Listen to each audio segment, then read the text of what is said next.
UPSC. Okay. When I say political science and international relations for UPSC, I am misleading the students. Why am I misleading the students? Is because a subject remains a subject. A discipline remains a discipline.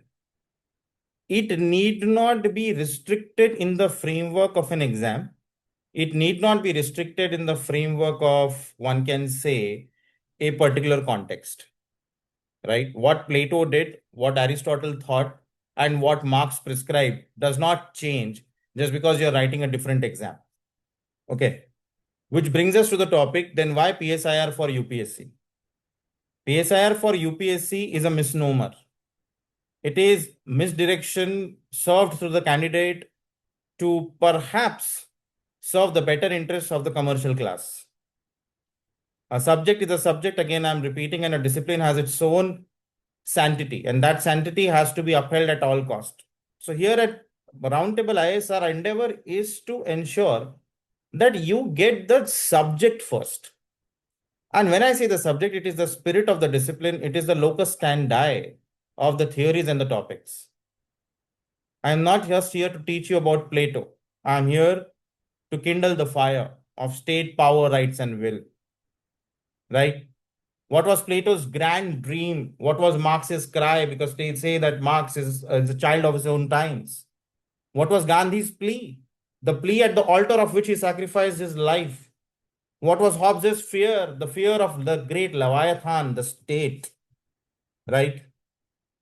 And when you talk about all these great thinkers, there's one thing in common.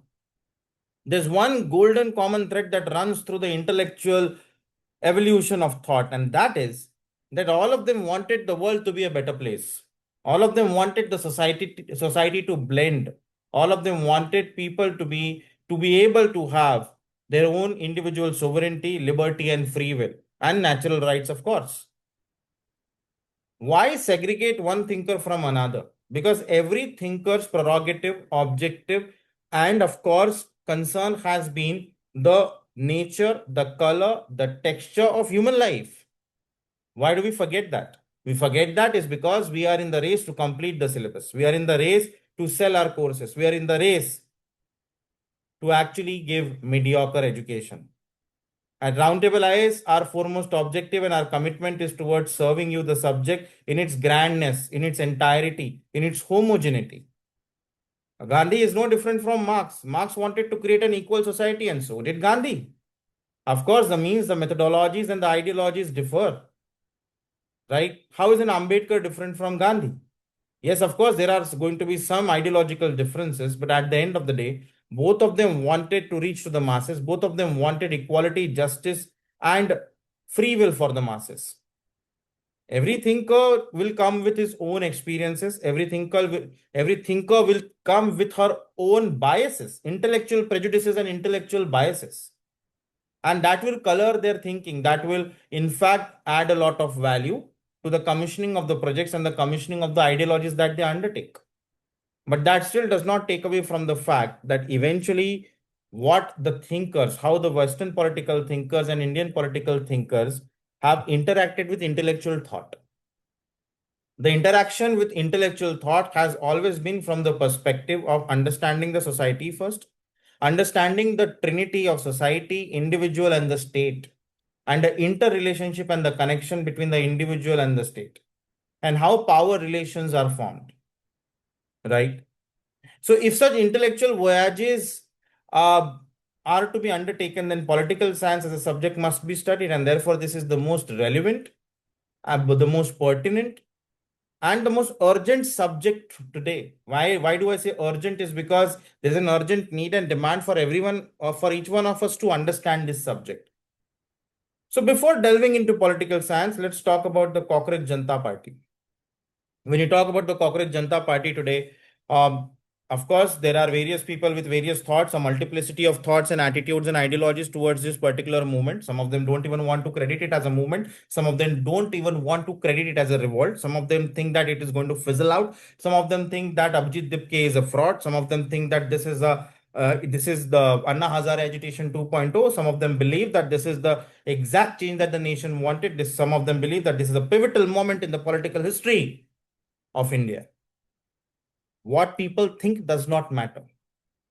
What matters is how you study the situation. The outcome is something that is beyond our understanding, our realm, and our reach. But the understanding of the current spirit and the zeitgeist of time, the understanding of the current happenings is most important to be able to take an informed decision. The Cockroach Janta Party, whatever trajectory that it takes in the future, talks about political participation. And that political participation must not have sinister motive and must not be questioned. Why am I saying must not have sinister motives? Is because all student agitations in the past have given us political leaders who have achieved political success, but at times have also failed to understand and address the needs and demands of the political masses. So that could be a Jayaprakash Narayan, that could be a Lalu Prasad Yadav, a Nitish Kumar, that could be George Fernandez, because students' agitation have always consumed the landscape of political history of the world. The greatest of the agitations in the world have started with students' agitations, and therefore the governments all across the world are always afraid of students' agitations. Right? That's a reality, and that's an unfortunate reality, but one has to take that into account while making any hypothesis.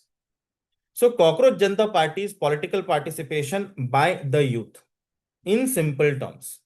And why has politics in India failed? Of course, politics in India has succeeded also to the greatest extent possible. I am not here to dismiss political contribution of the leaders of India. But what I want to say is that there is certain level of political success and there's a certain level of political failure. Political success obviously gets a lot of wings, budget, advocacy, digital footprint, but political failures get masked. But when you talk about the political failures of mainstream politics in India, it is also because of one thing, and that is not taking into account the basic requisites of the citizenry. And the basic requisites of the citizenry require you to think about the students first. Why? Because the students are the future, students are the nation builders. That's why. But what has happened in our country is that because we were a poor country, I mean, come on, the literacy rates in India at the stroke of independence were 17%, and amongst women, they were abysmally poor at 6%. So, what do you understand by that? You understand that India and the masses in India wanted to build a life of their own. They wanted to get jobs, they wanted to build a respectable, purposeful, and a meaningful life for themselves. Now, in the quest of making that life, in the quest of making that job, in the quest of getting education, the masses forgot to involve themselves in political participation, which is fair. Don't you agree, right? Before 1947, the masses participated in political rallies and political agitation because that was the need of the hour. You wanted your independence because it was all about the survival of the masses. But post 15th August 1947, it was not about the survival of the masses. It was now about the thriving of the masses. And how do the masses thrive?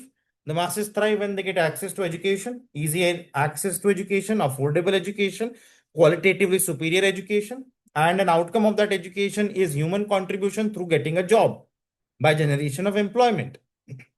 So from 1947 up until the 1990s and even beyond that, majority of the masses in India were concerned about building a life of their own and getting a job, first of all, in the public sector during the 1960s, during the 1970s, during the 1980s, and then on in the private sector, especially the software and the IT industry.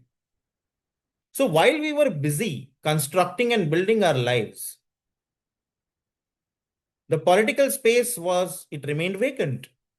And when there is a political vacuum, what you see is politicization of the criminals and criminalization of politics.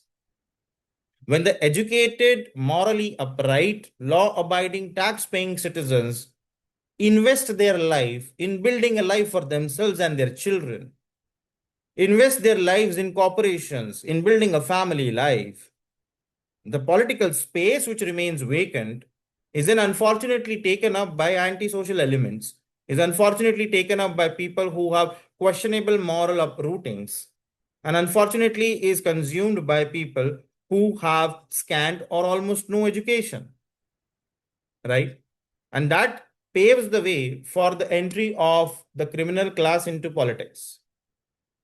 And once the criminal class appropriates the political space, which happens all across the world, by the way, that criminal class or that class which is not morally or ethically upright.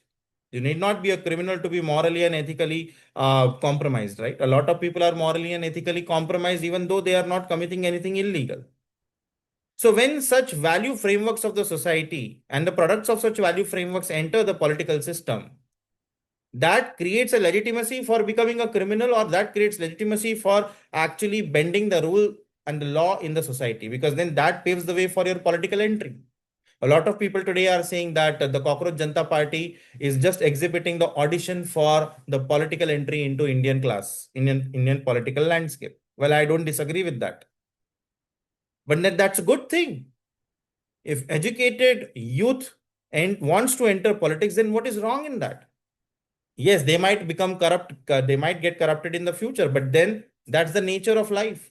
When a plane takes off, there's always a chance for engine failure, but you still trust the science. You still trust the flight. That leap of faith is that flight. So every time a student agitation knocks on the doors of Indian politics, it's that trust in the political science. That when political space is appropriated by educated, morally upright, well-meaning, law-abiding, tax-paying individuals, politics is cleansed, politics is sanitized, and a pleasant byproduct of that is good governance and ethical governance. So what's wrong? Yes, the movement can go kaput in the future. Yes, there could be derailment of the political objectives. Yes, there could be again a breach of trust of the masses. But then hasn't that been happening since a long time? Hasn't that been happening since the last 70 years? Yes, of course it has been happening. So what's our learning from this? Our learning is that political science requires an understanding of politics, because there is nobody who can claim that they are apolitical. There is nobody who can claim that they are not interested in politics. Politics is for everyone. What is personal is political, and what is political is personal. One has to understand that. When a girl wants to step out of her house in India at 8 o'clock in the night and assert her right to go to a fine dining place with her friends, that's her politics. And if her parents do not allow her that freedom, and if she agitates or if she has a friction with her parents because she's not allowed to go out, that's her politics. When the maid enters your house and when you give that maid a separate set of utensils to drink water from or eat their food from, then that is your politics. When you demand pocket money from your parents, that is your politics. Right?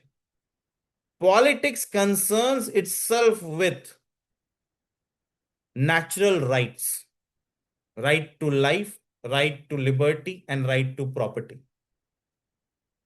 And according to the Honorable Supreme Court of India, Article 21, which guarantees right to life, has to be interpreted as the right to live your life with dignity. So today, any kind of political agitation is about wresting back that dignity by installing integrity in the systems that govern us. If the systems lack integrity, the systems that govern us, then they are bound to snatch away our dignity. When the system is not able to create jobs, that system is snatching away your dignity. Because without a job, you won't be having a dignified life, because a job gives you disposable income, and a disposable income gives you financial freedom, and that financial freedom gives you the freedom to choose wisely and freedom to make life decisions. So individual will, individual sovereignty and free will cannot be executed unless you have financial empowerment. And that financial empowerment comes from employment creation. So if the state, the monolith, is not able to create jobs, then that state, in its inefficiency, in its failure, is also taking and snatching away your dignity. So the integrity of the system must be understood in how the system wants to create jobs, how the system wants to create an education system, a reliable education system, and how the system wants to serve that dignity on a platter to its masses. So be it politics in Russia, be it Xi Jinping's politics in China, be it the Tiananmen Square, be it politics in the global north, that is US and UK, be it students' agitations in India since 1970s, everything is about the individual and the society and how the individual and society interact with the state. And that's my friends, political science is not just a subject. Political science is an ideology which runs as a background score for our lives. And therefore, if anybody comes to you and says that I'm apolitical and I'm not interested in politics, is basically them being delusional. Right? Being delulu is not the only solulu. ऐसा ही बोलते हो ना आप लोग. So that level of delusion must be addressed.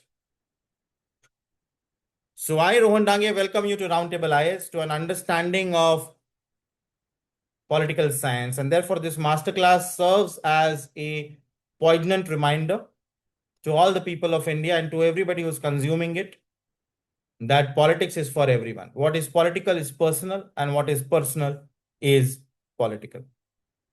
Okay. So when we begin, is my screen visible to everyone?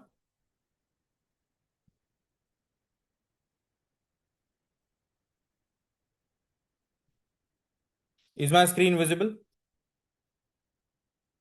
Yes, sir. Yes. Great.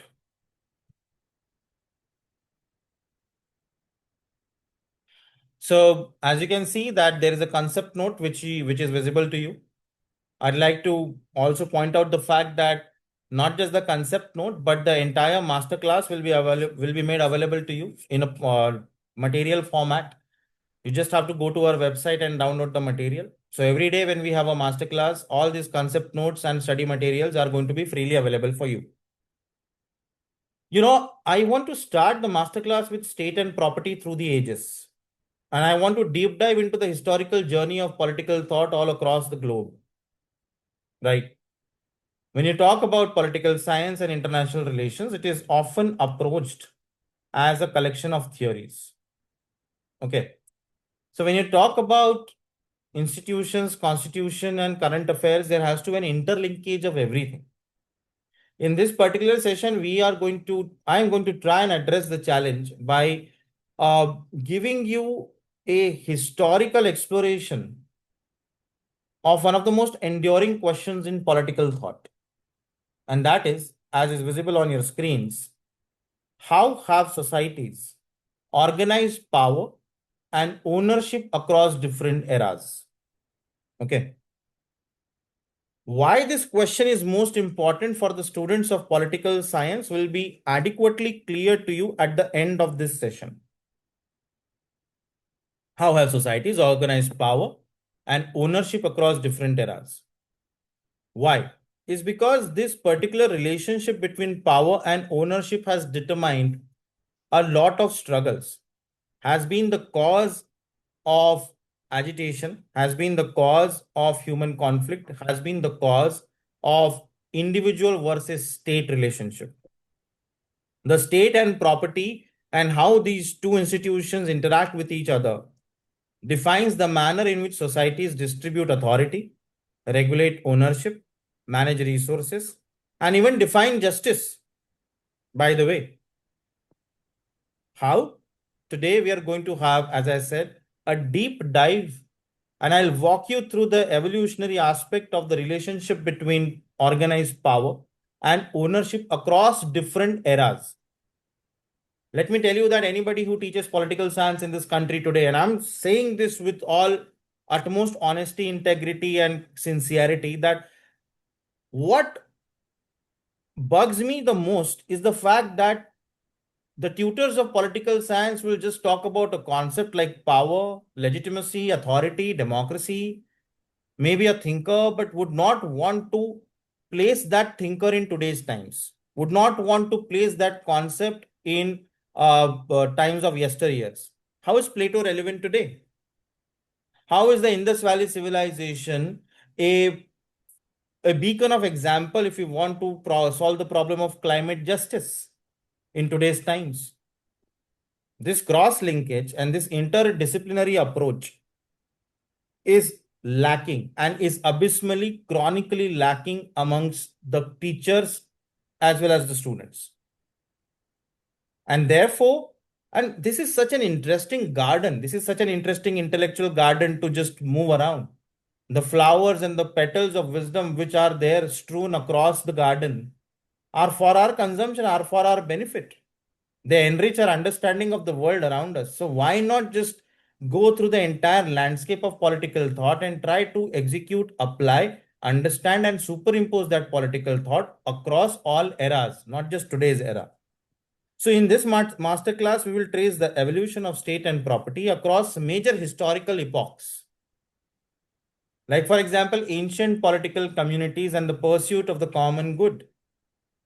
So when you talk about the ancient political communities and the pursuit of the common good, a question which begs an answer is, how do you think that the current day Chinese government or the People's Republic of China can be placed within the context of the great Chinese civilization?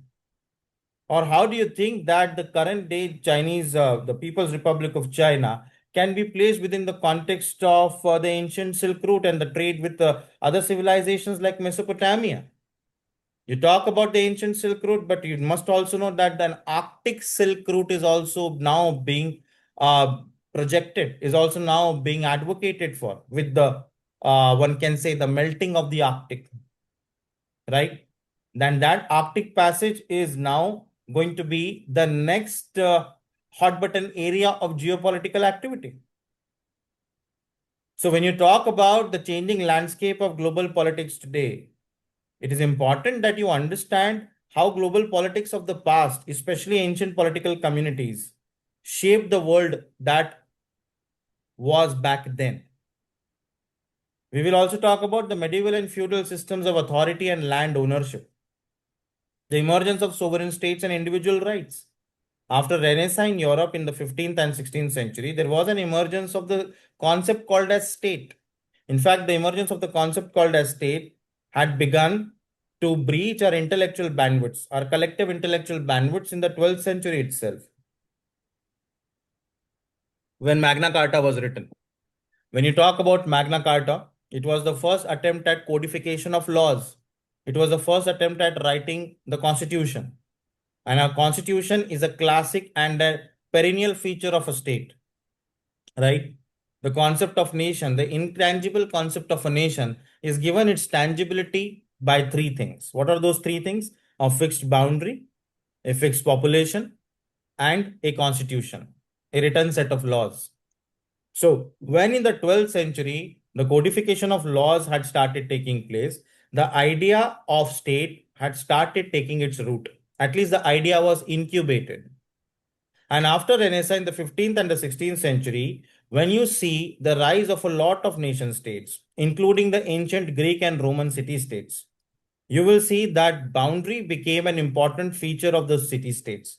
The city states were self-contained, self-fulfilling features which had complete ability to feed their citizens and to actually address all the basic requisites of their citizenry. So it is important to understand that a boundary defines the limit of a property. And if that boundary is within the grasp of a state, then property is also within the grasp of a state. That means property and state are the essential features of understanding any kind of political organization across all times and across all spaces, in all the time-space continuums. Across all time periods and across all geographies, this relationship of the state with property is the ultimate source of understanding the political science or understanding the relationship between state, individual, and the society. Even today, when you talk about India, in India, what do we see is there's a lot of debate around land acquisition. There's a lot of debate around deforestation. There's a lot of debate around the Great Nicobar project, the coal mines which are now being privatized in the tiger corridors. There is a raging debate about nuclear power plants. There is a raging debate about compensatory afforestation, resettlement and rehabilitation of Adivasis and tribal groups. There is obviously a great debate about the commercialization of public spaces into private confined corridors. There's a lot of talk about how today real estate has been monopolized by just a few industrialists. So not just in India, but across the planet, what you see that land, property, real estate has become the benchmark or uh, has become, one can say, a hallmark feature of the relationship between the state and its citizens, and how the state deals with its citizens, and also how the state dispenses justice, right? At the end of the day, even Donald Trump, by the way, is a real estate czar, right? The Trump Towers, for that matter. So, suffice to say that property will always determine the color, the nature, the texture of individual free will, justice, and social discourse in any society. Social, political, and economic discourse in any society. Then you move on to industrial capitalism, class relations, and social transformation. Since the 17th century AD, what you had was an emergence, an explosion of a mobility revolution. Yes, I call industrial revolution a mobility revolution. Because without the ability to move around, without the ability to move land, labor, without the ability to move labor, capital, and raw materials, and even profits, there is no industrial revolution which is possible. And therefore, the point zero of industrial revolution is considered to be the invention of the steam engine by James Watt. Because without the steam engine, no amount of mobility across rail, road, and sea was possible. So when you say that the British, the Spanish, the Portuguese were the first movers when it comes to colonization, or even the French, that colonialism was also possible because of advances and the charting of new scientific frontiers in terms of mobility, in terms of maritime sciences and navigational sciences. And when therefore that gave birth to industrial revolution. Because unless you can move profits, goods, and raw materials and labor, there is no amount of industrial revolution which is possible. In fact, if I have to add to it, even a concept like slavery got triggered and catalyzed by industrial revolution. The transatlantic slave trade across Africa upward towards Western Europe and also towards North America was only possible because of boats. And therefore, it is important for us to understand that every good and bad, every good and evil comes from industrial revolution. That means it comes from mobility revolution. And that changed our understanding of how the state deals with people. I'll explain to you. When Vasco da Gama came to India, that opened the floodgates for all the Europeans to come to India, including the Britishers, including Captain Hawkins, who walked into the court of Jahangir at Surat, including Robert Clive. So after the Battle of Plassina, Battle of Buxar, zamindari rights were given to the British, right? Of three areas, that is Bengal, Bihar, and Odisha. Now, these zamindari rights pertain to what? Property and the revenue associated with property. Do you think Robert Clive would have landed on the shores of India had it not been for industrial revolution? Of course not.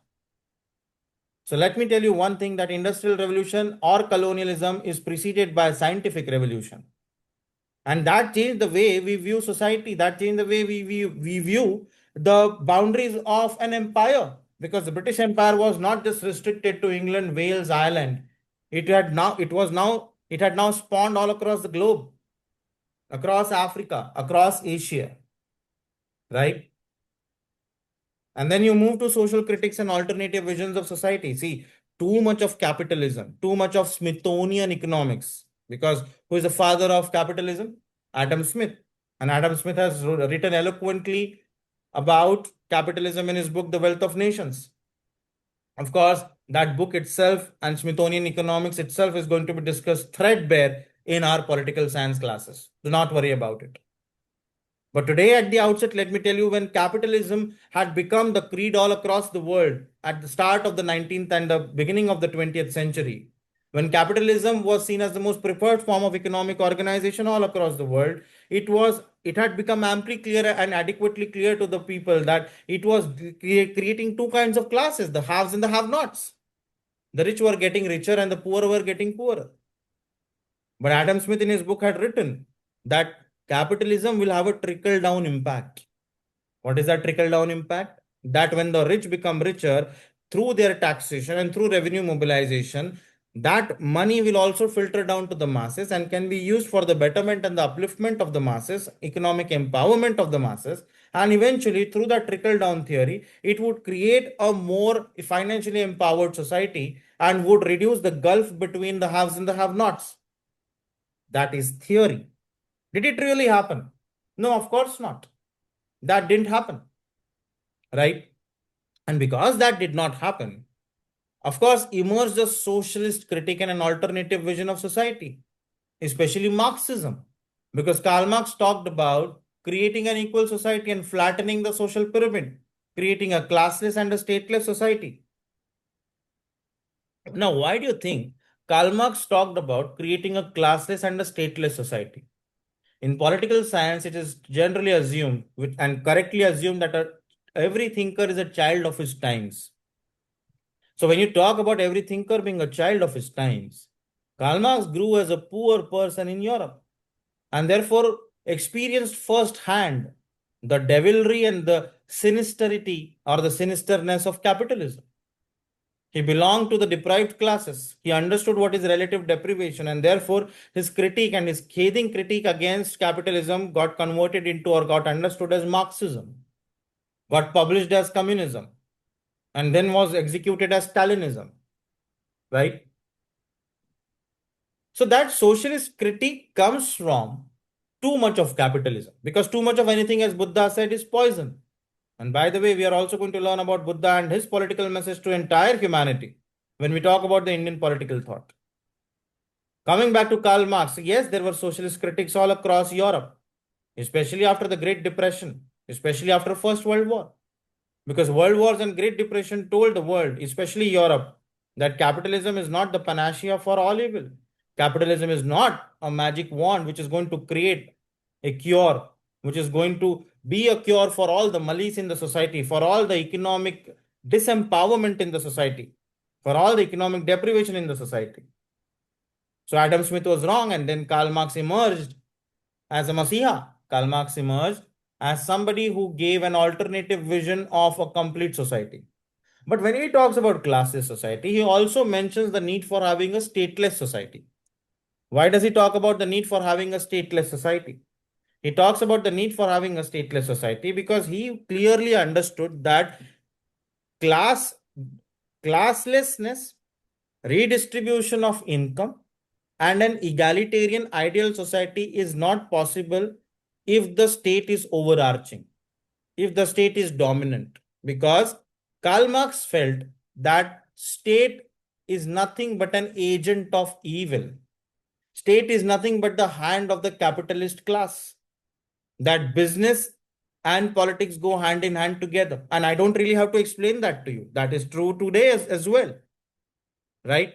You go to any polity all across the world, right from Argentina to America, right from USA to Portugal, from Portugal to Italy, from Italy to Australia, from Australia to China, from China to India, wherever you go, you will see that there's an intimate relationship. There's an intricate relationship between business and politics. That means between capital and state. And therefore, these property relations and how the state deals with property relations and how the state dispenses with justice becomes the most important question of the day, becomes the most pressing concern of all the political scientists. So the early part of 20th century saw alternative visions of society flourishing and sprouting all across the globe, and not just in Europe, but all across the world. An idea of welfare state, development states, and decolonization had plagued the world as we were moving towards the 21st century. The 1950s and the 1960s are popularly and primarily understood for their decolonization. Now, why do you think decolonization happened? Do you think that there was a sudden change of heart? Or do you believe that there was a sudden moral swing in the world? There was a sudden moral cleansing of the world? No. For example, for the British Empire, to administer, to manage a big colony like India had become financially imprudent, had become financial suicide, and therefore, to not make any further losses, to not contribute the losses post the World War II, what they did was they tried to extricate themselves from the management and the administration of the colonies. And that primarily paved the way for decolonization, right from Ghana to Yugoslavia, from Yugoslavia to Indonesia, from Indonesia to India, and perhaps all the other polities in global south. And therefore, in the global south, in Latin America, in Africa, and in Asia, you will find that majority of the independence days and the years are celebrated in the decades of 50s, 60s, and 70s. So decolonization has a economic logic to it, has an economic rationale to it. All history of mankind is the history of economics, as Karl Marx had remarked once, and he was not wrong. Right? Then you talk about, of course, the idea of a welfare state as given by so many economists. The idea of a developmental state, where the state becomes the provider of basic requisites of human citizenry, where the state provisions for the people, be it health, be it education, be it transport, be it agriculture, be it nutritional security, be it energy security. It is the state which will provide the basics of human life. Right? A lot of economists like Oscar Lange talked about it. Okay. So welfare state became the most preferred form of state after a capitalist state, especially in the later decades of the 20th century. Right. But in the later decades of the 20th century, something else also happened. You know what was that something else? That something else was internet. That meant that the global world had now shrunk into a global village. And that became the fuel and the engine for globalization. What is globalization? Globalization, in simple terms, is understood as the interconnectedness of markets. And this interconnectedness of markets gave rise to digital economies and eventually artificial intelligence. Today, new forms of ownership and rent seeking are seen across the world. I'll give you an example. Mr. Sam Altman, right, who is the founder at OpenAI, very recently said that we are just providing intelligence at a meter, on a meter. Like how the state provides you electricity on a meter, how private organizations provide you, one can say, water on a meter. Likewise, intelligence is now available on a meter. That means this is called as classic rent seeking.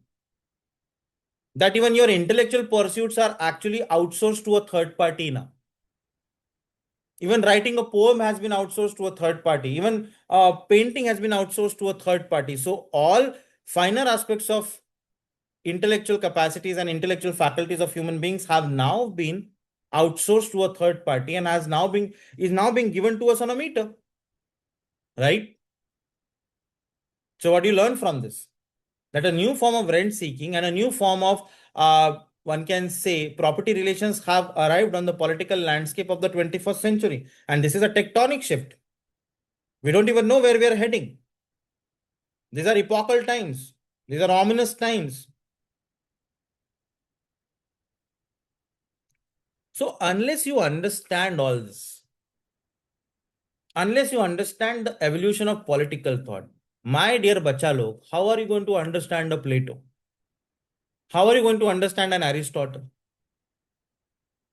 And if you cannot place an Aristotle in today's context, if you cannot understand Plato's understanding or Plato's thesis of a philosopher king in today's context, if you cannot equate between the philosopher king of Plato and Dr. Manmohan Singh from India, tell me how do you think you will learn political science? And tell me how do you think you'll contribute to this nation? Forget about being a diplomat or being an administrator.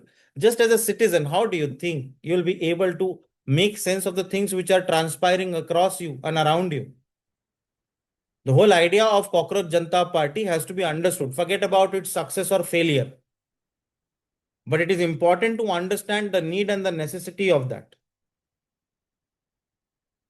Right.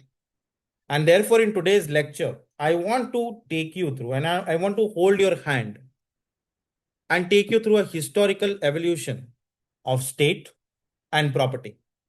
But before I launch into this historical journey, I would like to open up the forum for any more questions, or I'd like to open up the forum for any clarifications that you might want to see. And once I have a permission to move forward, I'd definitely take this lecture forward.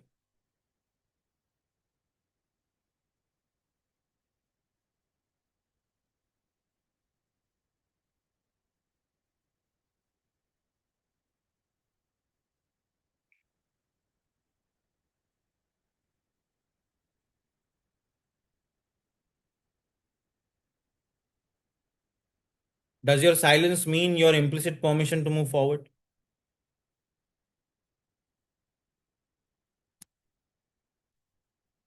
Well, okay then. Is my screen visible to everyone?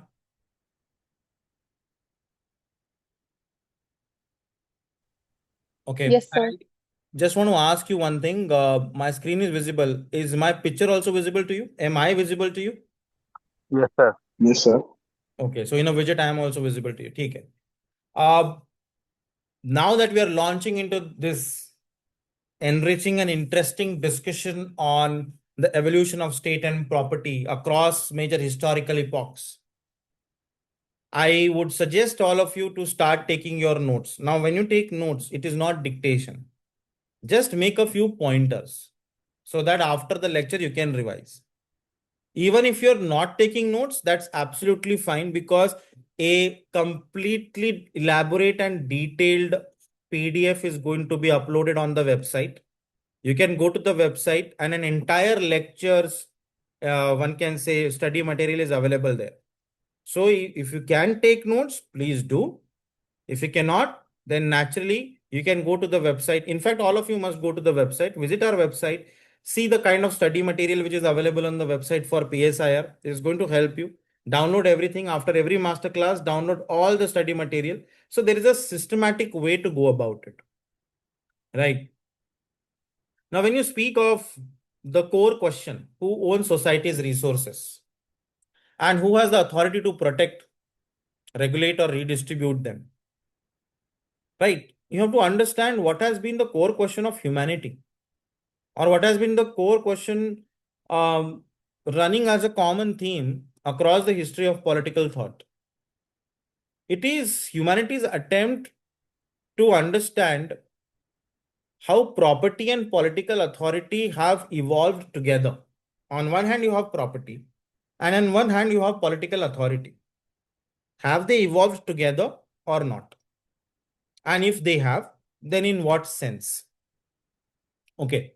If you can answer that question, or at least if you have a basic and a fundamental understanding, then trust me, no thinker is going to be difficult for you. Be it the banality of evil given by Hannah Arendt, be it Antonio Gramsci, be it Karl Marx, Ambedkar, Gandhi, anybody. Across the time and space continuum, you would be able to place all thinkers and theories perfectly well. Just hold my hand and allow me to take you through this garden. Now, the next thing is ki, when you talk about, see, as societies became larger over a period of time, society is not only enlarged in numbers, societies also became complex. Societies also got enriched with a lot of institutions, law, constitution, even state and religion as institutions came much later. So that gave societies more and more complexity as well. So throughout history, property and political authority have evolved together, and as societies became larger, wealth became more concentrated, and economic activities became more complex as well. Today also, you'll see, I'll give you an example of India. When you speak of India today, you see, India is perhaps the sixth largest economy in the world. A few years, just a couple of years ago, we were the fourth largest economy in terms of purchasing power parity, which means that our economy, the size of our economy is in excess of $3.6 trillion today. And we are inching very close to $4 trillion. An economy of the size of $4 trillion, to a layman's understanding, looks to be a great and an enormous economy, right? But this is an outsider's perspective. If you look at India closely today, what is the per capita income in India? It is hardly $2,500 or maybe even less. Now, according to World Bank's classification of economies on the basis of GDP per capita, India is classified as a lower middle income country or a poor country, right? Our close neighbor and our so-called competitor China today, you will see, has a per capita income of around $14,000, right? So what do you understand from this?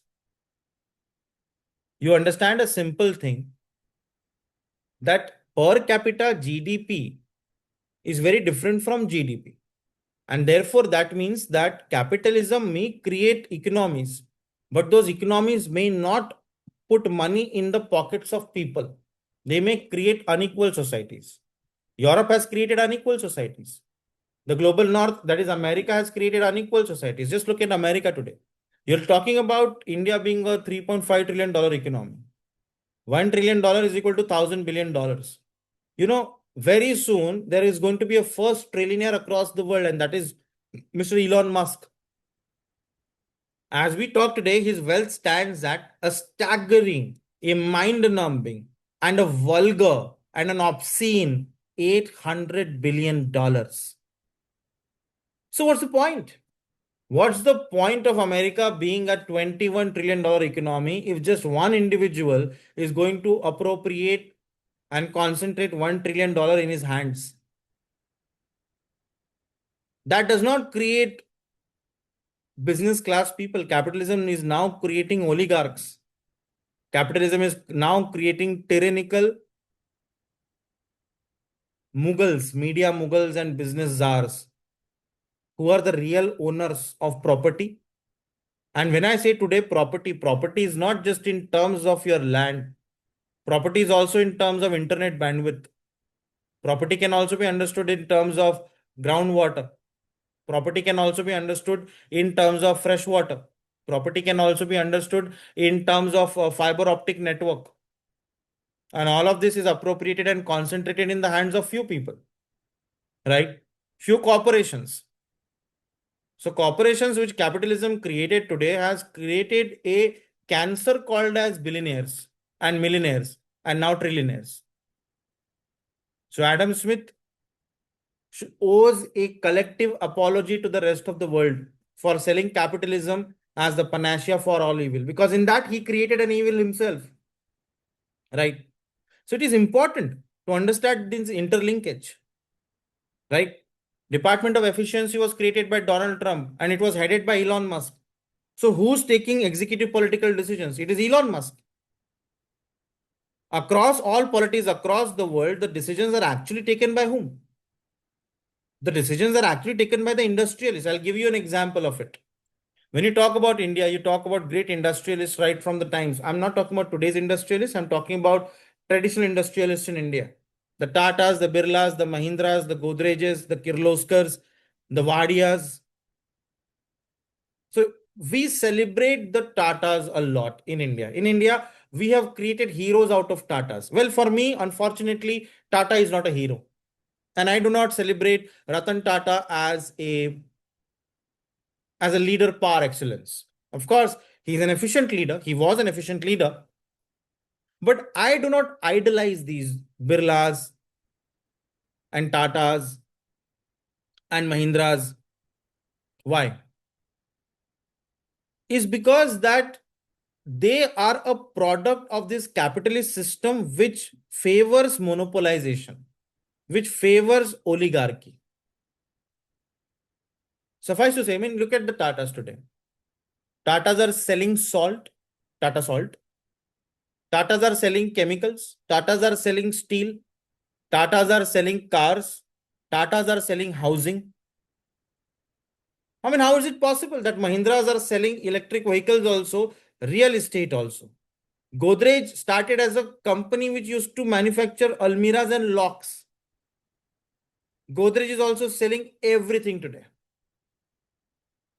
right? From oil to polyester to retail to telecom to airlines, the businesses are largely monopolized by families and these capitalist classes in our country. You know why? Not because of their competence, it's because they owned capital. And who allowed them to own that capital? The state. Tatas, Birlas, Mahindras, and so many other names, the Munjals and the Ruiyas and the Kirloskars, and so many other names can be taken just to evoke this whole concept of the politics and business nexus. And eventually, what does that create? That builds empires, but as an unpleasant side effect, gives us inequality also in the society. Who's going to talk about that? So, no, I cannot and I will not theoretically and ideologically cheerlead and applaud and celebrate any big business house across the world. I mean, why isn't Amazon selling everything? Today, when you buy a phone, right? For example, you buy a phone manufactured by Samsung. Why is Google as a search engine already retrofitted on that phone? Is it not the monopoly of Google? Google is just one of the search engines, like a DuckDuckGo, like a Bingo.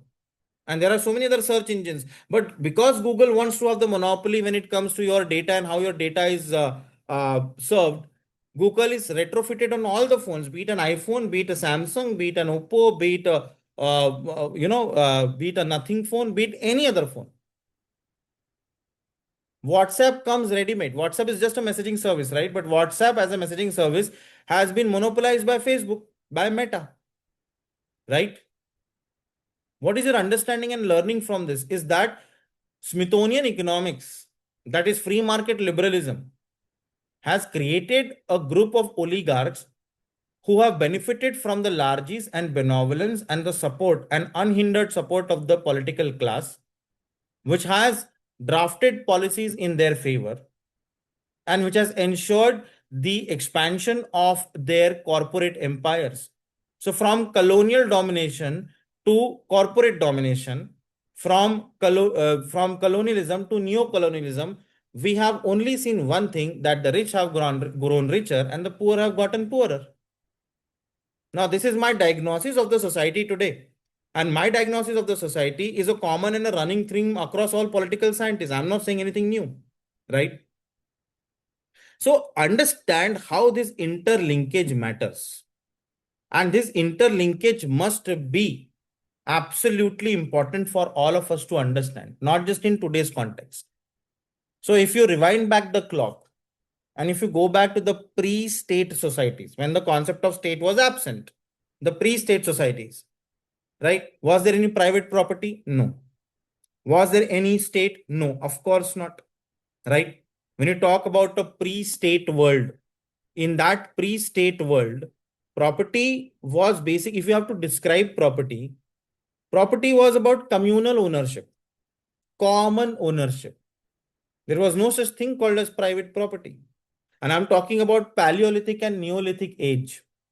I'm rewinding the clock back to, one can say, the time before agricultural revolution. That means before 10,000 BCE, before agricultural revolution came onto the landscape of humanity on earth. Before that, in the pre-state societies, there was no such concept. The Neolithic society and the Paleolithic societies had no such concept of a private property, and therefore property at that point in time was based on communal ownership, right? Land, tools, food, they were shared. There was no concept of individual ownership. Okay. When it comes to economy, the next pillar after property, economy was all about sharing. Economy was all about reciprocity. Correct? that if I'm cultivating wheat on my field, I will be sharing it with everyone, right? It was all about reciprocity. If you give me milk, I'll obviously, it is not a barter economy, but out of goodwill and benevolence, I would also share something with you, right? So exchange matter, but that exchange was in the form of gift, not in the form of economic value. Today also exchange takes place, but that exchange is monetized. The value of that exchange is monetized, is measured in terms of currency, right? At that point in time, it was measured in the currency of gift. Gift is also a currency, right? So that mattered more than market exchange, because market exchange is about value addition, wealth creation, and profit. Gift exchange is just about creating goodwill and benevolence. And if you look at after property and economy, if you look at the social structure at that point in time, it was quite egalitarian. Egalitarian means it was idealistic. We were hunters and gatherers. We used to move around in hunter gatherer bands. There were some people who were in charge of hunting, and there were the others who were in charge of gathering, right? Essentially, there was a gendered distribution of work. Hunting and gathering. Hunting predominantly was undertaken by men, and the aspect of rearing children, and of course bringing up children, taking care of domestic life was undertaken by women. So there was some sort of division of labor based on natural predispositions. This was not ordained by the society. This was not prefixed by certain people. This was ordained by nature, that hunting came naturally to men because men were physically superior. And women have a kind hand, and women are more attuned and accustomed to rearing of children, bearing of children, and of course, bringing up children, upbringing of children. Right. So, this is how you understand the property, economy, the social structure of that time. When it comes to law, the decision in the society, in that community, was taken by consensus. Consensus is common agreement. Law is something which is imposed upon us. Consensus is something which is a shared agreement amongst us. So law flows from top to bottom, but consensus flows from bottom to top. It is a society, it is a community which decides amongst itself. So consensus based decision making, therefore, is considered to be the best form of decision making, right? So there were no coercive institutions. Today, state, law, religion, governments, these are all coercive institutions. They force your hand, right? Therefore, law is to be imposed. Law is not embraced, law is imposed. Why? Because without the physical imposition of law, the execution of law is not possible. But in the Paleolithic pre-state age, there was consensus-based decision making and no coercive institutions. You come to the next institution called as family. There were in fact societies which had matrilineal descent. Women used to be the heads of the family. So you will find in ancient, not text, I would say, but in the understanding of scholars, ancient societies had matrilineal societies as well. In fact, there were group marriages. If you look at, women could actually exercise their freedom of choice. Women could actually exercise their free will to the extent and degree that there were group marriages also. You read this essay given by Amartya Sen in his book, The Argumentative Indian. You will find that women exercise an extreme level, or I would say, free will in terms of their bodily pleasures and sexual intimacy as well by having multiple partners. Right? So, women had equal status and at times, in fact, had superior status also. Right? So, Frederick Engels, one of the philosophers and thinkers, he calls this as primitive communism. Now, what is primitive communism? Now, communism actually is associated with the understanding of Marxism, and therefore the prefix primitive communism. Primitive communism, you will see that the hallmark features of primitive communism are no classes, no state, and no private property. So, pre-state societies were governed primarily through kinship, were governed primarily through customs, were governed primarily through reciprocity, right? Rather than a formal institution. Government is a formal institution. Law is a formal institution. A court is a formal institution, right? Even religion, the organized religions of the world are formal institutions. So these formal institutions were absent. So in the organization of primitive societies, there was no need for private institutions, right? And in fact, property existed as a social relationship and usage rights. That means if you wanted to use it, you could use it, right? But it had not become a legally codified system. Property was not part of any legally codified system, and it was not backed by any state authority. Correct. Then you come to the Neolithic revolution. The next stage of our evolution of political thought is Neolithic revolution. Okay, just give me a moment.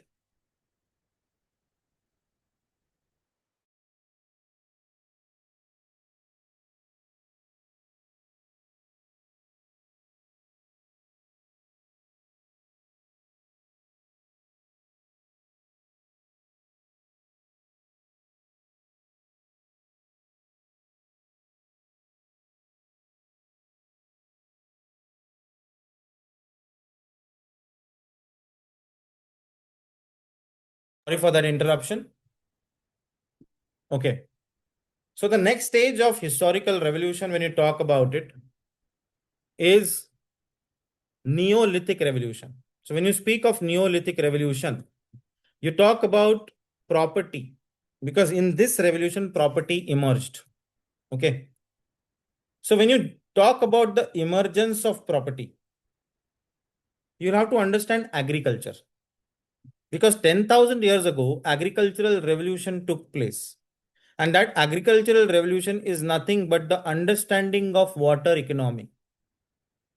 Cultivation used to take place even prior to agricultural revolution. Okay. But cultivation was just for sustenance purposes, sustenance agriculture. But when you have water economy, when human beings understood that instead of moving from one place to another in caravans and bands, if we can just settle across a river, on the banks of a river, settling on the banks of that river would give you surplus water, would give you surplus produce, and that surplus produce could be used for exchange, right? That surplus could become the currency for exchange. And therefore, agricultural revolution is not so much about agriculture, but understanding what is a surplus economy, understanding the benefits of water economy. That is an agricultural revolution. And agriculture requires land, right? So higher the amount of land, higher the parcel of land, greater is my ability to make profits. Correct? So agriculture is about surplus production. That means land became valuable now. When land became valuable, territorial claim also became important. This is a political consequence of it, right? You become territorial by nature. When you want to, appropriate more and more land, when you want to own more and more land, that zest, that pursuit of ownership moves you and pushes you towards territorial claim. Okay. When you talk about domestication, animals and herds became transferable wealth. Now, animals and herds were important input element in agriculture. Like today, raw materials are an input element when it comes to all sorts of economies. So wealth accumulation now became possible. This is a political consequence of it. Please note that down, right? Metal tools gave you increased productivity. That means greater surplus. Metal tools of the Neolithic revolution is the AI of the 21st century. That's how you have to understand political science. Why do you think AI is being deployed across industry? AI is being deployed across industry rather for improving corporate efficiency, rather for improving organizational efficiency, and rather for maximizing wealth. So the deployment of AI is a means to an end. This means ends relationship is still the relationship between the capitalist class and their ability to make profits. Likewise, the metal tools of the Neolithic revolution are about property, are about increased productivity, and are about greater surplus. So you want to have more and more, if you want to have control over surplus, you need to have more and more social influence. Because more social influence would mean more access to metal tools. And today, more social influence means more social media, and more social media means more access to data. So, bacha log, tell me one thing. The political science of 10,000 years ago and the political science of 21st century, is it any different? No. And that's why this discussion has to continue. That's why this discussion has to take place. The state association between the property and the state. So taking forward this discussion on the Neolithic revolution, you must understand that another thing emerged, and that is permanent settlements. You had fixed assets, need for defense, because fixed assets require what? Securitization of assets. When you buy something, see today when you talk about wealthy people, they obviously have big bungalows and big houses and big castles and big palaces. What do these big castles and palaces require? Protection by law, and also physical protection, because they have gatekeepers, because they have, you know, the defense people who are employed with defense of their property, and trespasser are prosecuted, so you have legal protection also. So at that point in time, permanent settlements also became fixed assets, which required securitization of those assets, which that means you require defense and inheritance rules. Why? Because you don't want your property to be taken by somebody else. How do you ensure that? You ensure that by having inheritance rules, that a father's property will only be passed on to the sons. And that property will always be defended by local people, and those local people will be paid by me. Does it tell you about Zamindari, Rayotwari, and the Mahalwari system? Maybe yes. Right? So this is how you have to understand. And the consequence of this permanent settlement is the need for collective rules and authority. That now that you have permanent assets, those assets require securitization, right? When you have oil is an asset, right? An oil pipeline is an asset, right? What does it require? Securitization of that asset. If that asset moves to the Strait of Hormuz, you require securitization in the Strait of Hormuz. And if that security in the Strait of Hormuz is compromised, then asset allocation and access to asset becomes threatened. And the threatening of assets threatens the collective law and order and the world order. And therefore, there is a need for collective rules and authority today. If the United Nations was a powerful body which could execute international law, do you think America would have been emboldened, or America would have been audacious enough to enter into so many countries and in the name of installing democracies in those countries? No. So the failure of execution of the international law mechanisms like United Nations, the failure to actually have collective rules and one can say unbiased, fair collective rules for everyone would have meant that no country would have impinged and encroached upon the sovereignty of other, and that would have created a more peaceful world. But because of the failure of the execution and the imposition of these collective rules and authority, because of that failure, today the world is sitting on the brink of a nuclear apocalypse, or the world is sitting or the world has plunged into economic recession, or the world is witnessing a possible World War III. Why? Because of the failure of imposition of collective rules. Means what? There is a greater need for conflict management. Means what? There is a greater coordination and collaborative effort required. Means what? There is greater levels of diplomatic engagement required. Means what? There is a greater number of foreign policy analysts and foreign policy officers required. Means what? You crack IFS. Means what? You attend PSIR lectures at Roundtable IAS. So conflict management and Roundtable IAS also go hand in hand. This is nothing but a demonstration of how any concept can be linked with any other concept. Any which ways. Now, when you talk about this Neolithic era, you also understand one thing. Apart from agriculture, domestication, metal tools, and permanent settlement, what you also understand is population growth. right? Population growth means what? Increased. See, when life becomes luxurious, when life becomes convenient, when life becomes comfortable, the life expectancy also increases. When life expectancy increases, when life is secured, you will see that population increases. But increase in population would also means a pressing demand on the resources. And that would increase competition for the resources. Right? And therefore, again, I'm telling you, conflict management and greater coordination is required. So Neolithic societies saw the witness of another concept called as conflict management, which we understand as geopolitics today. What is geopolitics? It is conflict management, right?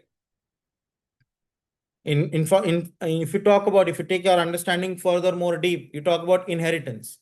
Wealth was transferred across generations at that point in time. So the transfer of wealth became possible, right? But that too much of transfer of wealth also created the capitalist class. It also created this concept called as nepotism, which we understand even today.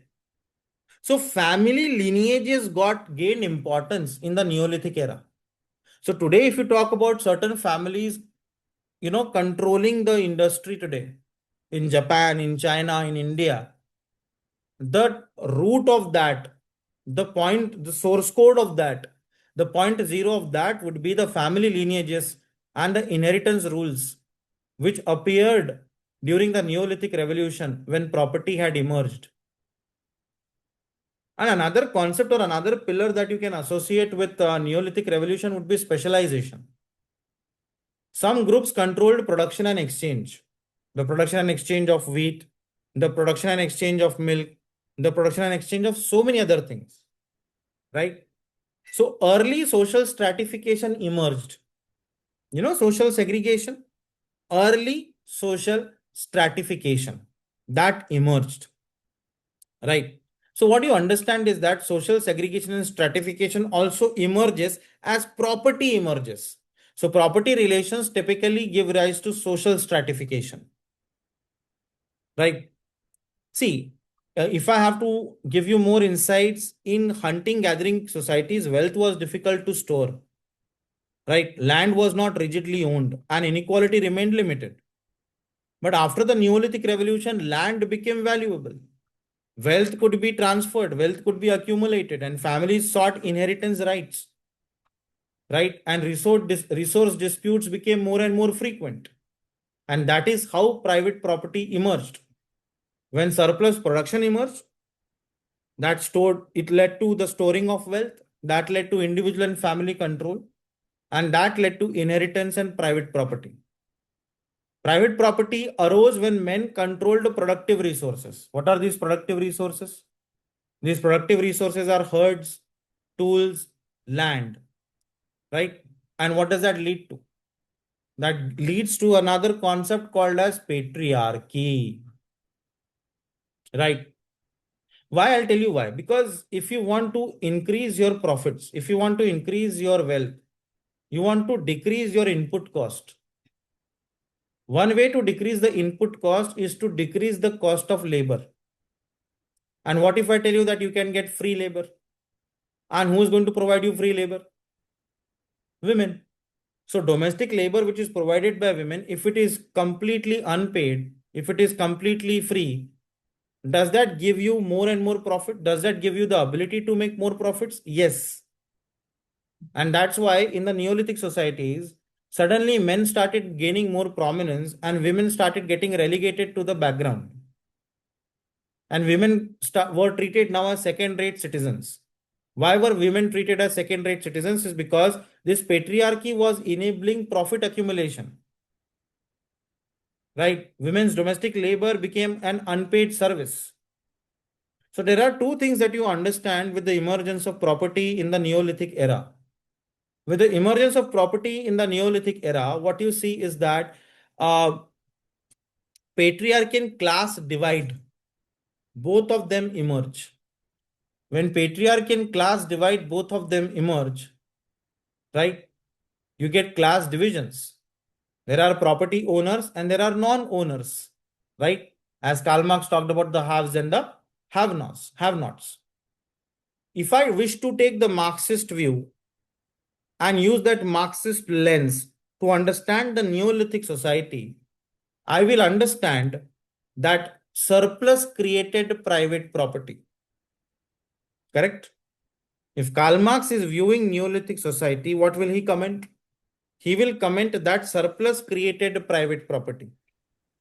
And private property created classes. And classes eventually required the state. Why do classes require the state? For defense, I told you. For legal protection, I told you. And therefore, this nexus between capital and politics is an intimate, intricate, and an inextricable part of society. They are glued together.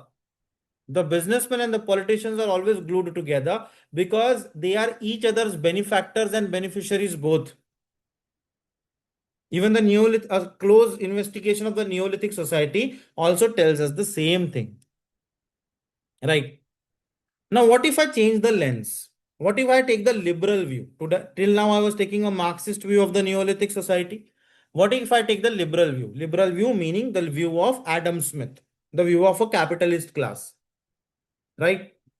The liberal view would tell me that labor invested in land generated legitimate ownership. That the labor which was working on the land, it not only created ownership, but what kind of ownership? Legitimate ownership. That if I'm tilling a piece of land, that piece of land belongs to me. It defined ownership. Defining ownership is the first step towards creating a class of haves. Is it not? Of course it is, right? So labor invested in land generated legitimate ownership. According to which view? According to which lens? The liberal lens. If you take a liberal lens to view the Neolithic society, they would say no. Karl Marx is wrong. Actually, labor on the land gives me legitimate ownership on that piece of land. And then I can use that land for my capitalist pursuits in the future also. And then that legitimate ownership is protected by whom? Is protected by state. Right? So basically liberal view of the Neolithic society would say that the property rights encouraged productivity and prosperity. Because more money, more wealth means more prosperity. More prosperity means what? Right? Sorry, more productivity. And more productivity means what? More prosperity. Surplus. Surplus creates what? Surplus creates comfort, luxury, and convenience. And that comfort, luxury, and convenience is prosperity according to the liberal lens. So depending on the lens that you use, the liberal lens or the Marxist lens, you will make a definition and an investigation of the Neolithic society. But no matter what you do, without understanding the emergence of property in that era, you won't be able to understand the ideological landscape of that era. Right? So both the societies that we have discussed today, the Neolithic society and the Paleolithic society, both the societies, let me tell you, are the pre-state societies. Right? And one of the pre-state societies, that is the Neolithic society, had the emergence of property. But majority of this property was without administration. The Neolithic revolution eventually created property that increasingly required administration, as we have seen just now. So that paved the way for the first states. Which states? The states of Mesopotamia, right? The Egyptian civilization, the great Chinese civilization, and even the Indus Valley civilization. Okay. So you will see, depending upon which view you are talking about, you can understand. So Paleolithic era is without property. It is more communal. Neolithic era is emergence of property, therefore the emergence of state, and therefore the prominence of classes and the emergence of patriarchy.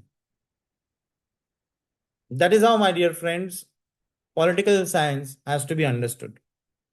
I know this is the first masterclass. And in this first masterclass, I have tried to just give you a sense of the things that are going to come your way in the coming masterclasses. Right? In the next masterclass, we're going to trace the evolution into modern day complex societies and the property relations and how those property relations are seen in conjunction with the state and how they are juxtaposed with the dispensation of justice. So we will be talking about ancient civilizations like Mesopotamia, Egypt, China, and the Indus Valley civilization. We will be talking about the classical antiquity of Greece and Rome.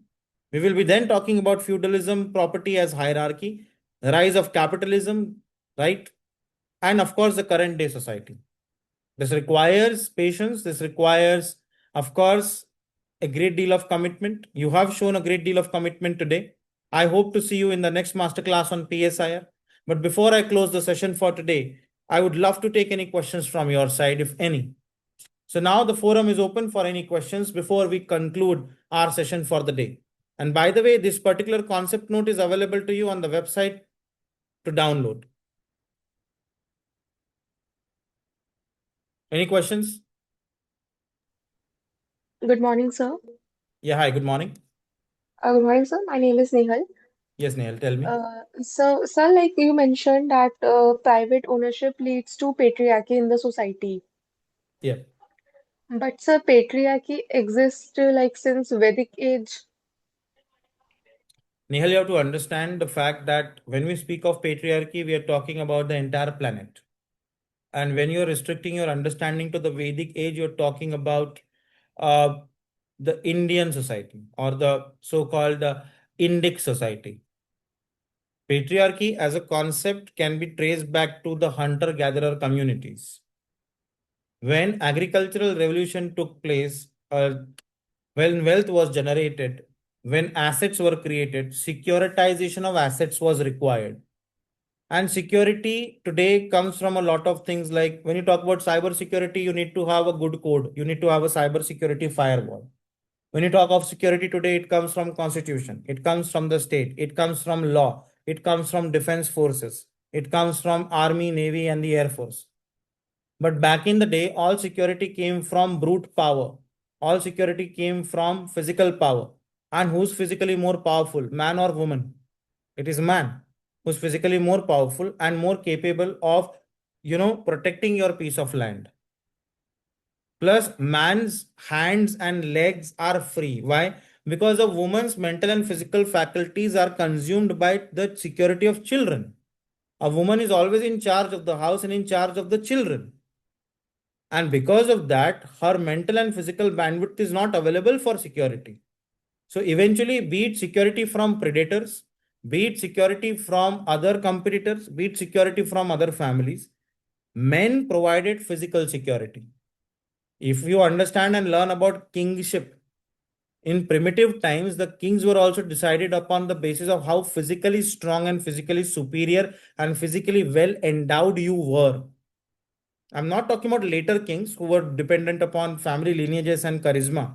I'm talking about primitive leadership. So kings were decided upon the basis of physical brute power, brute strength, and raw power, which, as ordained by nature, was given to men. And when men realized, when society realized that, see, agriculture was also not mechanical. No? Agriculture was manual. Today, agriculture has been mechanized. Today, you have tractors, commoners, and harvesters, and so many other mechanical inputs, which can be used by men or women equally, right? But back in the day, if you have to physically till the land, if you have to physically sow the seeds, if you have to physically carry water, then who do you think is contributing more to the land? Who do you think is contributing more to profit accumulation? It is man. So men got this belief that we are superior. And because they wanted to make more and more profits, they also made sure that not only is our labor monetized, but women's labors can go unmonetized. आज भी बोलते हैं ना कि women who take care of the house, that is called as care economy. But that care economy is called as a ghost economy. Therefore, Supreme Court also, Nehal, said that your mothers who are housewives should be called as homemakers because they're making the house. You know why? Because this is about giving them a dignity. Because why? Because their work is unpaid for. So, typically speaking, since times immemorial, we have been taught to believe that any work done inside the house need not be monetized, and any work done outside the house has to be monetized. And who has taken the traditional role of doing the work inside the house, inside the cave? It is the woman. And therefore, men got this false sense of superiority. Also, because they provided defense and security using their brute power, they felt that they were more important. They felt that they should be in decision making positions. That is one thing. When you talk about the Vedic times or when you talk about Indic times, you should understand that this only pertains to Indus Valley civilization. This only pertains to the Ganga river system, right? And here we are talking about the entire planet. Understood? Have I made myself clear, Nehal? Yes, sir. Got it. Thank you. So we have one more question. We are focusing mainly on capitalism, but there are also some disadvantages of communism. Then both have some. Yes, of course, communism in its execution has failed, especially after Stalin took over, especially policies of Mao Zedong, and especially the experiments conducted in countries like Cuba and other African countries as well. But tell me one thing honestly, when you look at the problems in the world today, are those problems because of capitalism or communism? And what are the problems of the world? The problems of the planet today are the depletion of groundwater sources, the deforestation, the damage to the environment, extinction of species, loss of ecosystem and biodiversity services, air pollution, depletion of the ozone layer, rise in the seawater levels, acidification of oceans, rise in general, one can say the number of El Nino related events, heat waves, concretization, cementization, crime, rape, robbery, theft, data accumulation, data duplication, ghost beneficiaries, cybersecurity scams. All of these problems of the world are traced back to which kind of economy? A profit-based capitalistic liberal economy or a communitarian socialist economy? You know the answer. It is a capitalist economy, right? Because out of more than 190 countries in the world, there are around 150 countries which subscribe to the creed of capitalism, that is liberal market participation, right? And because of these neoliberal policies, we have the problems. Okay. So it is not to say that communism does not have its own problems. Of course, communism is plagued by its own failures, when it comes to execution, which we have seen in Stalin's USSR, which led to the disintegration of USSR, which we have seen in Cuba, Venezuela, and other polities, right? But let me ask you one simple question. Today, if you are suffering from common cough and cold and cancer, both, what will you treat first? Cancer. Because that is a bigger threat to your life. Today, capitalism, because it has spread all across the world, like cancer spreads all across the body, that is a bigger problem. I mean, of course, cough and cold can also lead to severe viral like symptoms and other problems, but that can be cured later. What must be cured first is the evil committed by capitalism first. I'm not saying capitalism has its disadvantages or communism has its own advantages. I am saying the execution of capitalism is flawed because it is executed by men who are driven by the greed, lust, and hunger for power and wealth. Like Dr. B.R. Ambedkar said about Constitution, that this Constitution is neither good nor bad. It is good if the people running the constitution are good. It is bad if the people executing the constitution are bad. Likewise, political ideologies, in their egalitarian view, in their theoretical perspective, are all good, be it capitalism or communism. It is in their execution that they go wrong. And capitalism, because it is the most sought after policy of economic organization, is today therefore is today questioned because the problems in the world today are because of capitalist forces. Colonialism and industrial revolution is also based on the idea of capitalism, is it not? Profit accumulation and the search for more and more profits, right? So yes, political ideologies have their pitfalls, but the political ideology which is more popular will also be responsible for more problems, and therefore our discussion was focused more on capitalism. But of course, we have enough time and enough commitment here to discuss all political ideologies when the time is right for it. Have I made sense there?